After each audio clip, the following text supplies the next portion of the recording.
Excellent speech. Our next speaker is Dr. Paul Newman, hailing from Bangalore, Professor of Human Rights at the University of Bangalore. His topic will be UPR on Sri Lanka and the promises yet to be fulfilled.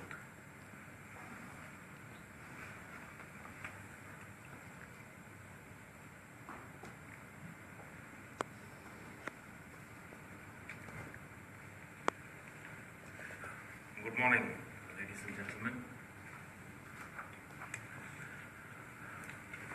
As we prepare for another box-ticking exercise by Sri Lanka tomorrow, it's important to know what are the key demands of the victims and the international community as well. Because Sri Lanka is a country that has come out of a 26-year-old civil war. And after the civil war, who stands to gain and who stands to lose is extremely important.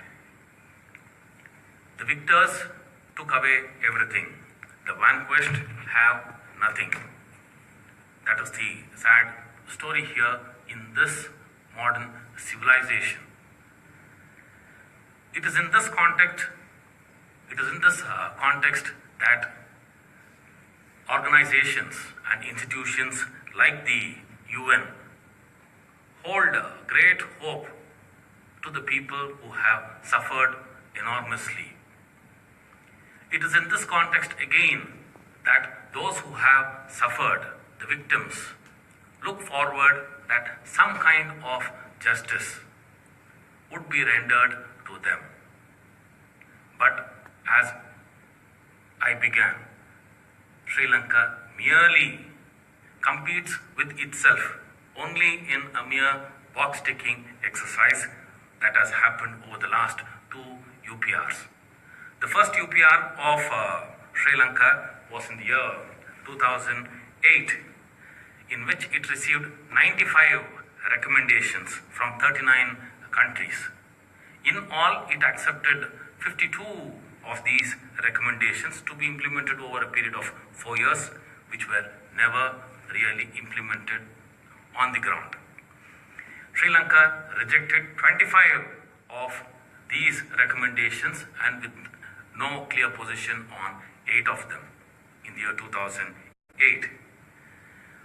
Within a year, the dreadful Mullivai genocide happened, in which, as of today, 146,679 Tamils are unaccounted. This is unheard of in modern history, wherein 146,679 people have been unaccounted, and the state which committed this heinous crime has not given a clear answer as to what has happened to these people who have families looking out for them.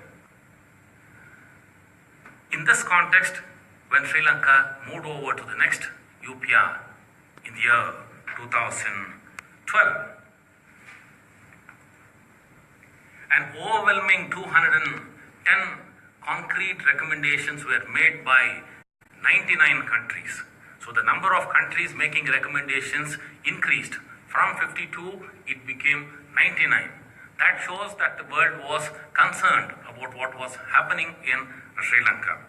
Sri Lanka accepted 110 of these recommendations, not to implement these 110 recommendations, but to merely state that we have already implemented these 110 of these recommendations. And they overwhelmingly rejected 100 of these recommendations, stating that these were not feasible for a small island nation. In all, Sri Lanka rejected the recommendations of 45 countries in the year 2012. And even among the 110 recommendations, they accepted. They said that most of these were already implemented and there's no need to re-implement once again. That was the position Sri Lanka took in the year 2012. Lanka, even to this day, very proudly claims that it's a country of the Buddhist. Only the Buddhists can exist here. This is a picture taken by me, which in Sinhala very clearly states that, the signboard very clearly states that Sri Lanka, the land of only Buddhists. So it is here we need to ask, what happens to the Tamils? What happens to the Muslims? What happens to the Vedas? What happens to the Burghers, the others who inhabit this island nation? There is no clear answer to that by the state. Some of the key demands during the last UPR and the present UPR of the international community, as well as the Tamil civil society and the people living in the north and east of Sri Lanka, are: the first one is to accede the Rome Statute of the International Criminal Court and draft a law on cooperation between the state and the International Criminal Court. This Sri Lanka would never accept at any cost, for the simple reason that the present president and the previous president and most of the politicians in Sri Lanka would be tried at the International Criminal Court if at all Sri Lanka accedes to this demand, and all the rogues in the army, navy, air force and the police will be tried here. So this is extremely dangerous, and Sri Lanka is never going to accept this. Another key demand is to accede to the optional protocol to the Convention Against Torture and Other Cruel, Inhuman or Degrading Treatment or Punishment.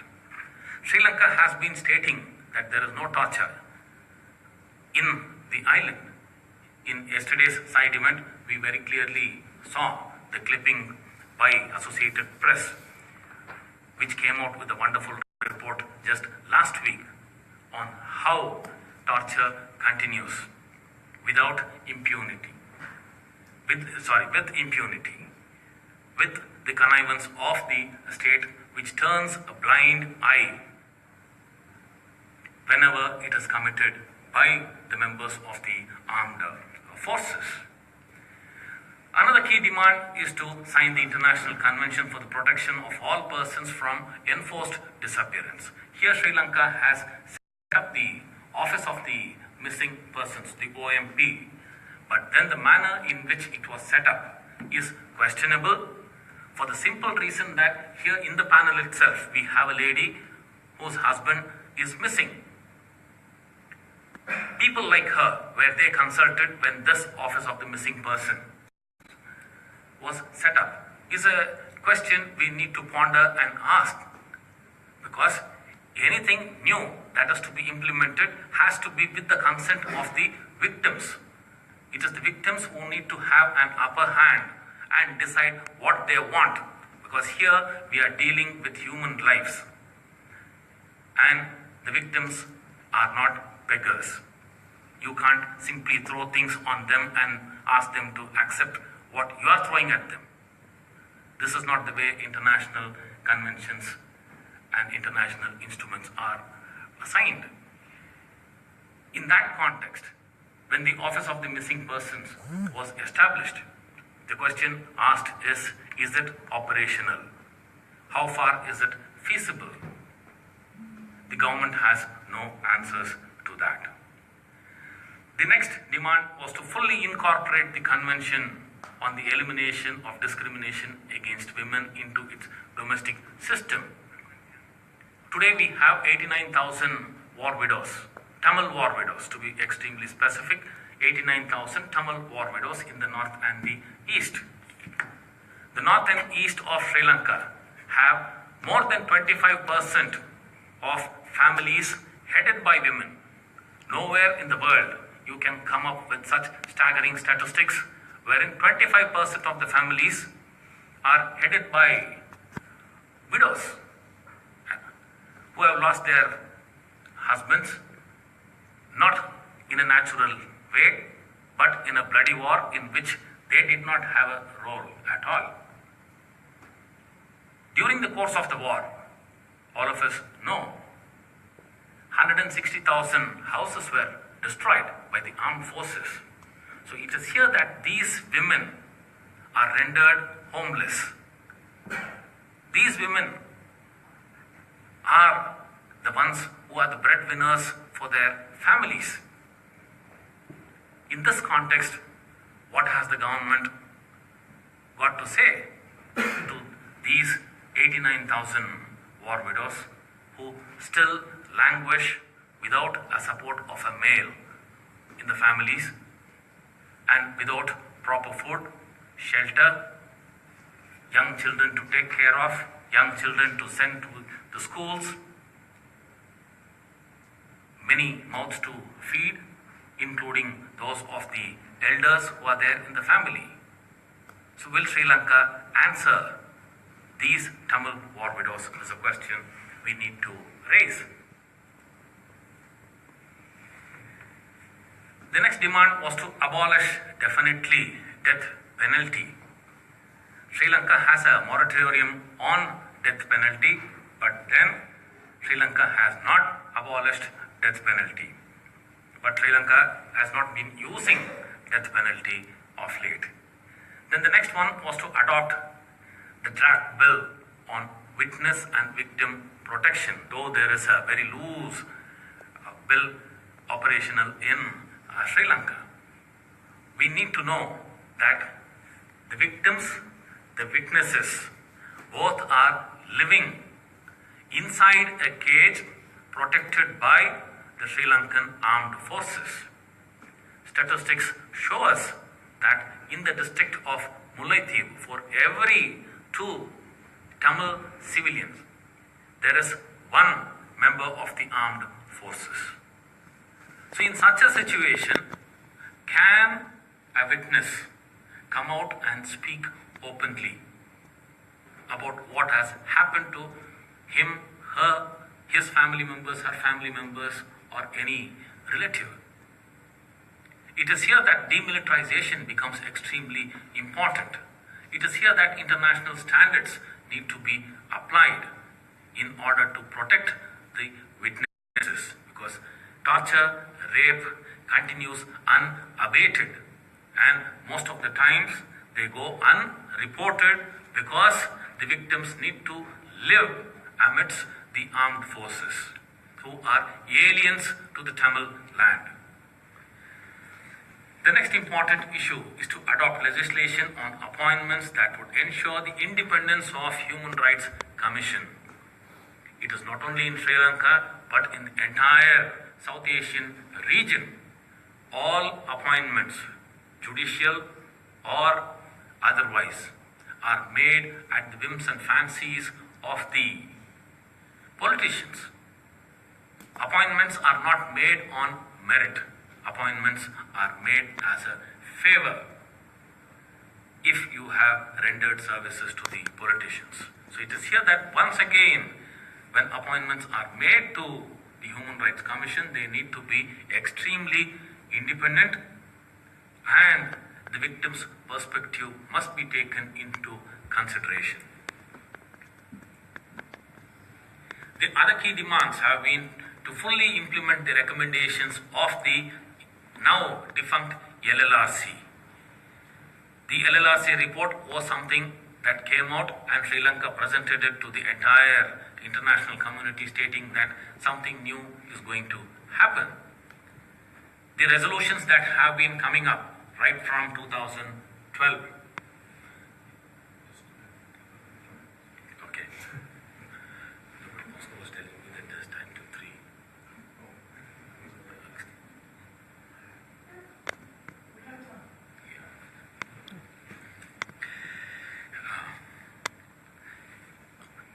The Sri Lankan government presented the LLRC as a model towards reconciliation. They presented it as a case study that could be emulated by the rest of the world in a post-war situation.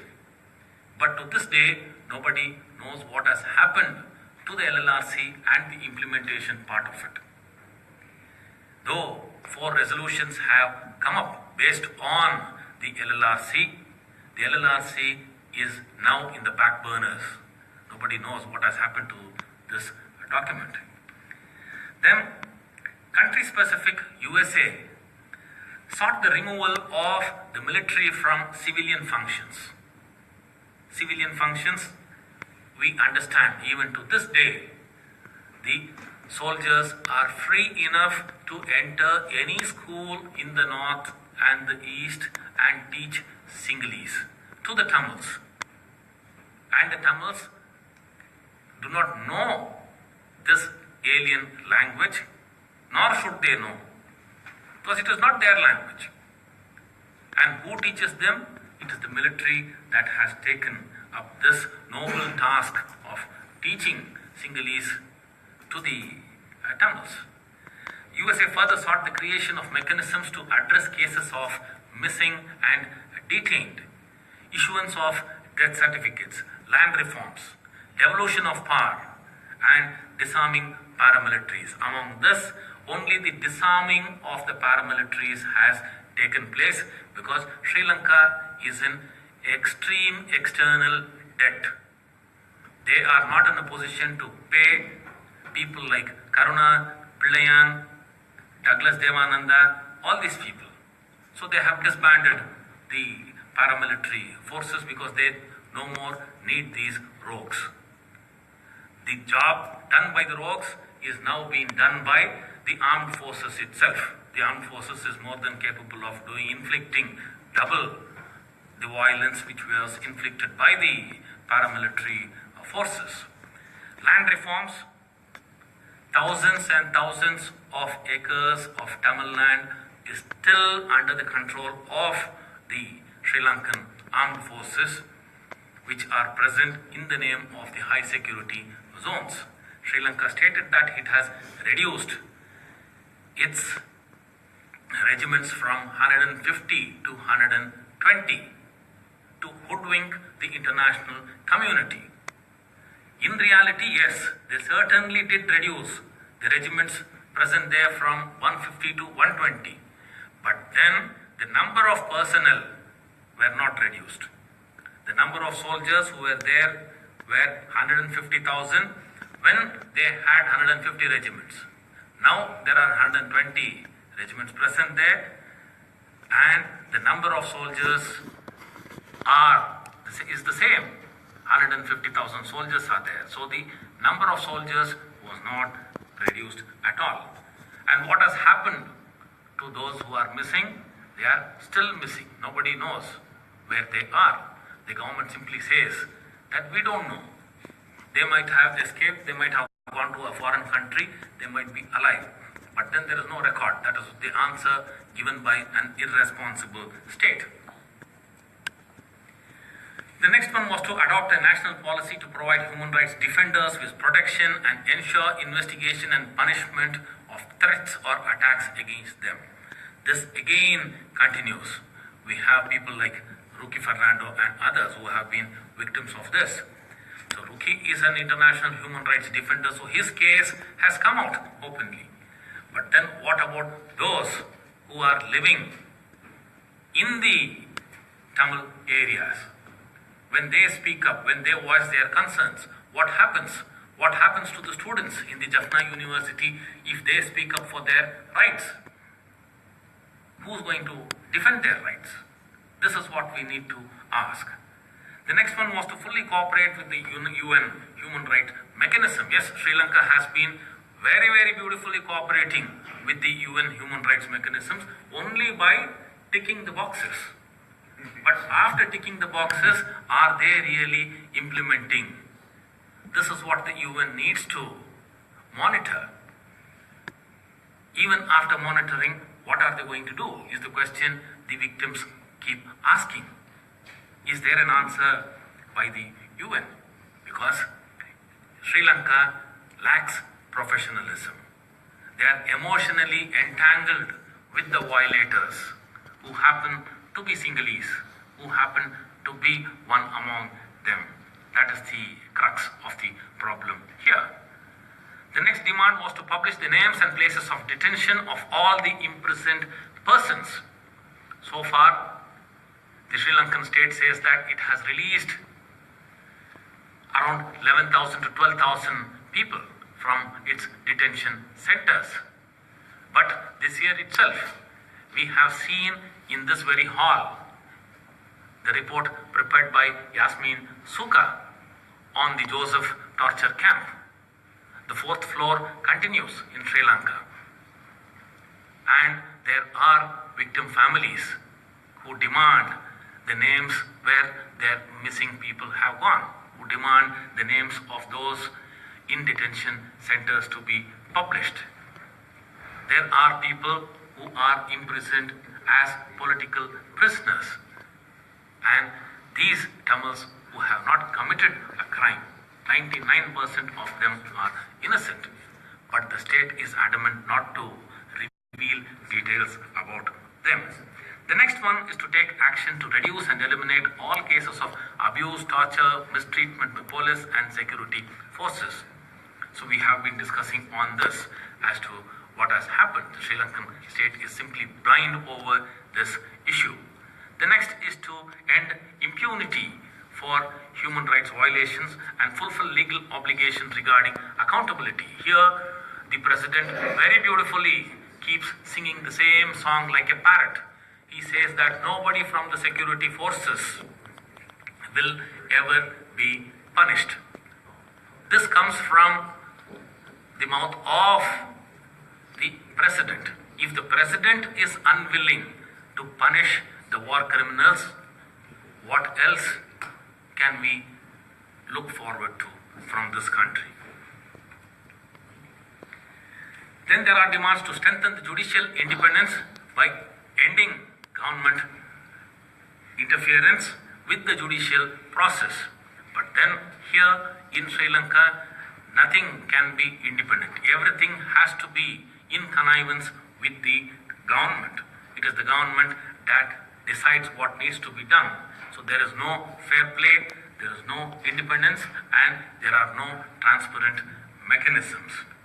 Then there are demands to grant due process rights to all the detainees held in both military and police facilities. So this, when people are detained, they simply disappeared. So there is no process rights and there is no access to the relatives to go and visit these unofficial detention sites. And then there are also demands to allow the International Committee for the Red Cross to have unrestricted access to detention centers. Here the problem is nobody knows where these detention centers are located. Even the ICRC itself does not know where these detention centers are located so that they can have access to these detention centers. So in that sense, the next one is to undertake measures that would allow citizens to have access to public information. Public information in Sri Lanka is in singular. They don't consider the Tamils as public. They don't consider the Tamils and the Muslims as public, because most of the documents, even those given to those who are arrested, the first information report, most of these things are all in Sinhalese, which the Tamils and the Muslims do not understand. They are unaware, they are illiterates in Sinhalese. So in this context, where do they go? Then the next one is to ensure that all human rights defenders, including individuals cooperating with UN human rights mechanisms, are protected effectively from unjustified criminalization, harassment, intimidation, and can perform freely their legitimate duties. So this people coming from Sri Lanka as human rights defenders, they come here terrified, without knowing that on their return, once they arrive at the Bandaranaike airport, where they would go, whether they would go to the fourth floor or whether they would go home is the question. And this is the same with the two sisters of mine sitting here when they go back. So here in 2015, the Sirisena government committed to repeal the reforms and reform the draconian PTA. But then, as Niranjala just spoke, the PTA continues to be operational. The PTA continues to be imposed exclusively on the Tamils. That is where the problem lies. And then we have, when as Sri Lanka says, they have been cooperating. We have had a series of special rapporteurs visiting Sri Lanka. But then we know for sure that none of these special rapporteurs have found anything positive in their reports, and they keep saying that the Sri Lankan government is still found wanting in implementing what they have acceded and what they have assigned. Most importantly, this we are speaking of a post-war situation. There are no signs of a transitional system being set up by this rogue state. The Tamils wanted purely an international mechanism, but the UN settled for a hybrid mechanism proposed in the year 2015. That again the Tamils had accepted, but then Sri Lanka very clearly states that the genociders are their war heroes. When genociders become war heroes, what can the victims expect? So with this in mind, the forthcoming UPR is also going to be another box-ticking exercise as far as I foresee this to happen tomorrow. The UPR is a process which is supposed to be extremely positive in helping countries to correct the mistakes and morally accept responsibilities of implementing what they have accepted. But then it also helps a country in making a new democratic beginning to plan a better future for the victims. But one wonders if Sri Lanka is really serious about it. It is up to the international community to ensure that the war victims get justice and the families get back the hope that they would see a better country after the third cycle of the UPR. Thank you.